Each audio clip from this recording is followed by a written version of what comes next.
రేవంత్ రెడ్డి గారు ఆయన ప్రభుత్వం ఆయన పార్టీ ఎన్నికలకు ముందు ఏం చెప్పింది అలా ఏం చేస్తున్నది ఒక్కసారి ఆలోచించండి. మీరందరూ రైతు బిడ్డలు. ఏమన్నారు రేవంత్ రెడ్డి గారు? నేను ముఖ్యమంత్రి అయితా ఉన్నా, డిసెంబర్ 9 నాడు నేను ముఖ్యమంత్రి కాగానే మొట్టమొదటి సంతకం పెడతా 2 లక్షల రుణమాఫీ మీద.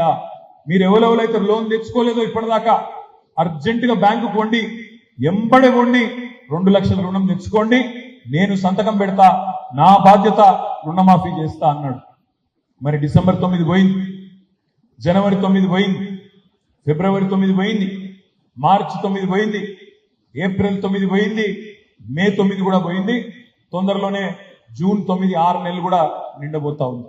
మరి మనం ప్రశ్నించాల్సిన అవసరం లేదా? ప్రభుత్వాన్ని అడగాల్సిన అవసరం లేదా? ఒక రైతు బిడ్డగా మళ్ళీ మోసపోదామా? ఆలోచించమని చెప్పి నేను కోరుతా ఉన్నాను.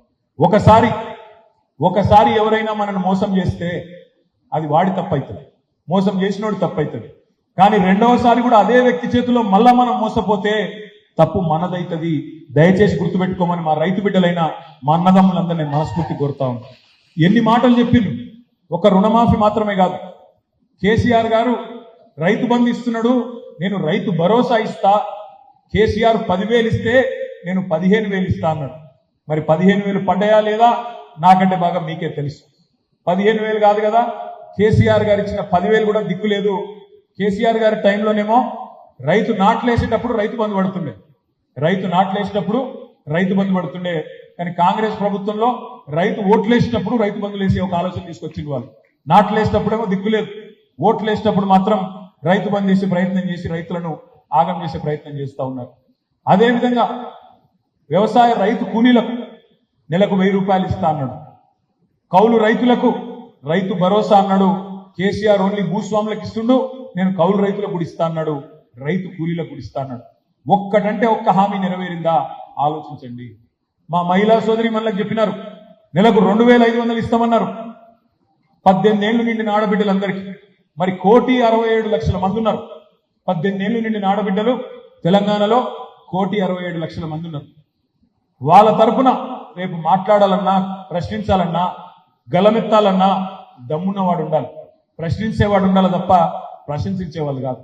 ఇవాళ కొత్తగా ప్రభుత్వం వచ్చింది తెలంగాణలో, అలవి కాని హామీలు ఇచ్చి వచ్చింది.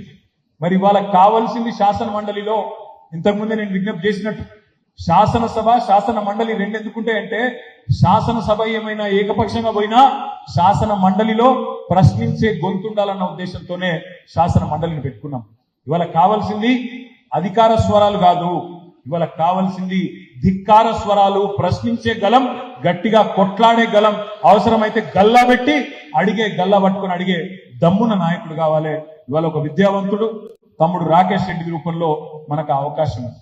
ఇంకొక మాట కూడా నేను మిమ్మల్ని అడుగుతా ఉన్నా. రేవంత్ రెడ్డి గారు చెప్పినారు, నేను 2 లక్షల ఉద్యోగాలు ఇస్తా మొదటి సంవత్సరంలో అన్నాడు. ప్రభుత్వ ఉద్యోగాలు 2 లక్షలు ఇస్తా అన్నాడు. కానీ ఎంత సిగ్గులేని వ్యవహారం ఉంది వాళ్ళ రేవంత్ రెడ్డి గారిది, కాంగ్రెస్ పార్టీది అంటే మీరు చూస్తున్నారు. మందికి పుట్టిన పిల్లలు కూడా మా పిల్లలు అని చెప్పుకునే బాపత్ వీళ్ళు. కేసీఆర్ ప్రభుత్వంలో ఇచ్చిన 30,000 ఉద్యోగాలకు, కేసీఆర్ ప్రభుత్వంలో చేసిన నియామకాలకు ఈయన కాగితాలు ఇచ్చుకుంటా ఇవి నేను ఇచ్చిన ఉద్యోగాలు అని చెప్తున్నాడు. నేను అడుగుతా ఉన్నా, మా తమ్ముళ్ళని మీరు ఆలోచించమని కోరుతా ఉన్నా.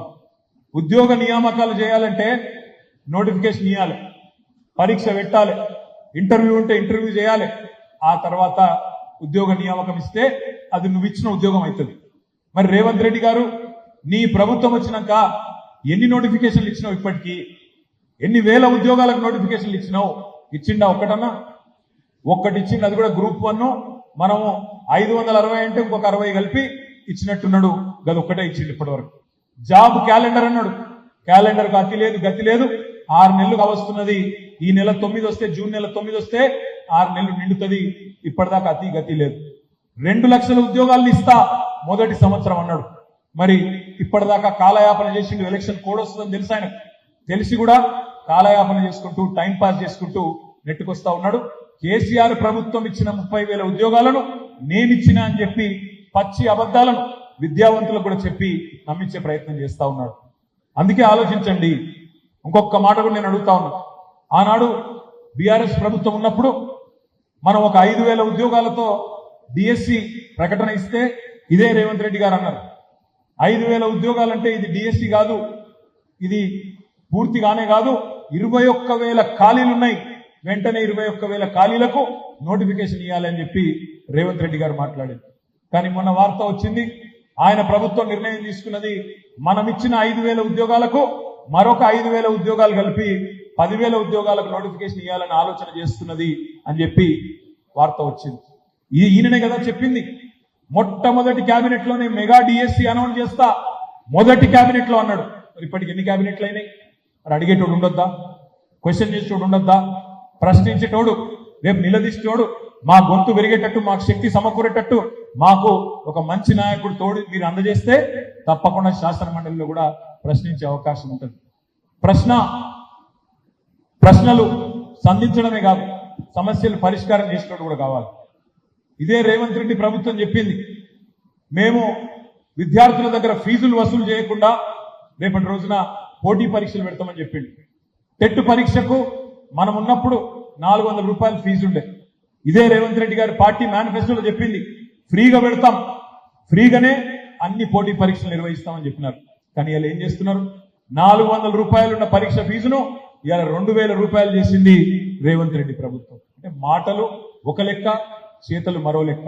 ఓడ మీద ఉన్నప్పుడు ఓడమల్లన్న, ఒడ్డుకెక్కినాక అధికారంలోకి వచ్చినాక బోడమల్లన్న అన్నట్టు ఇవాళ మళ్ళొక్కసారి గ్రాడ్యుయేట్ల నోట మట్టి కొట్టే ప్రయత్నం రేవంత్ రెడ్డి ప్రభుత్వం చేస్తా ఉన్నది. ఇవాళ నిలబడ్డ అభ్యర్థులను కూడా దయచేసి మీరు చూడండి. ఒకవైపేమో బిట్స్ పిలానీలో గోల్డ్ మెడల్ సాధించిన అభ్యర్థి మీ ముందు మీ ప్రతినిధిగా నిలబడ్డాడు. తెలంగాణ ఉద్యమ పార్టీకి ప్రతినిధిగా తమ్ముడు రాకేష్ రెడ్డి ఉన్నాడు. మరి మరొక వైపు ఎవరున్నారో కూడా మీరు ఆలోచించండి. బ్లాక్ మెయిల్ రాజకీయాలు, తెల్లారు లేస్తే టీవీలలో పైశాచిక ఆనందం కోసం ముఖ్యమంత్రి అని కానీ ఇంకోటని కానీ చూడకుండా నోటికి వచ్చిన బూతులు తిట్టుడు, బెదిరించుడు, దందాలు చేసుడు, ఇట్లాంటి దిక్కుమాలిన దివాలా కొరకు పనిచేసే మరి అభ్యర్థి ఇవాళ కాంగ్రెస్ పార్టీ అభ్యర్థిగా మీ ముందున్నారు.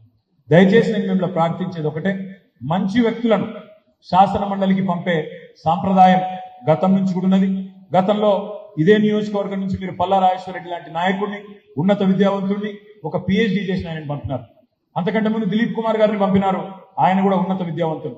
ఇవాళ మరొక ఉన్నత విద్యావంతుడు, సంస్కారం ఉన్నవాడు, మీ తరపున మాట్లాడే సత్తా ఉన్నవాడు రాకేష్ రెడ్డి రూపంలో మీ ముందుకు వచ్చినారు. దయచేసి మిమ్మల్ని ప్రార్థించేది, ఇవాళ ఇది ఒక రాకేష్ రెడ్డి గారి ఎన్నిక మాత్రమే కాదు. సరే, పార్లమెంట్ ఎన్నికల్లో, మొన్న జరిగిన పార్లమెంట్ ఎన్నికల్లో కూడా మీ ఆశీర్వాదం మాకు తప్పకుండా లభించిందని అనుకుంటా ఉన్నాం. అదేవిధంగా శాసనసభ ఎన్నికల్లో కూడా మీరు స్వల్ప తేడాతో ఇక్కడ భువనగిరిని మనం కోల్పోయినా తప్పకుండా రేపటి రోజున శేఖర్ రెడ్డి గారి మీద అభిమానం ఉన్న వాళ్ళు కానీ, పార్టీ మీద అభిమానం ఉన్న వాళ్ళు కానీ రాబోయే వారం రోజుల పాటు దయచేసి మీరే అభ్యర్థి అన్నంతగా దయచేసి మీరు సీరియస్ గా తీసుకోవాలి. ఒక్కొక్కరు 10 మందికి చెప్పాలి. ఇది భిన్నమైన ఎన్నిక. ఇది ఆడ గుర్తుండదు, సింబల్ ఉండదు, కారు గుర్తుండదు. ఈ ఎన్నికల్లో 3వ నంబర్లో ఏనుగుల రాకేష్ రెడ్డి పేరుంటది. రాకేష్ రెడ్డి పేరు పక్కన మనం వెంకటేశ్వర స్వామి నిలువు నామం లెక్క ఒకటే గీత, ఇట్లా పొడుగు గీత గీయాలి. నంబర్ 1 ఒకటే గీయాలి. ప్రథమ ప్రాధాన్యత ఓటు మాత్రమే వేయండి. ఒకటే, single and only priority, only preference vote ఒకటే వేయండి. కేసీఆర్ గారికి, మన పార్టీకి బలం ఇవ్వండి. తప్పకుండా శాసన మండలిలో విద్యావంతుల గొంతు వినబడే విధంగా మీరందరూ ఆశీర్వదించాలని మనస్ఫూర్తిగా కోరుకుంటూ, మరి తమ్ముడు రాకేష్ రెడ్డి గారికి 27 నాడు మీ ఆశీర్వాదం ఉంటుందని చెప్పి బలంగా నమ్ముతూ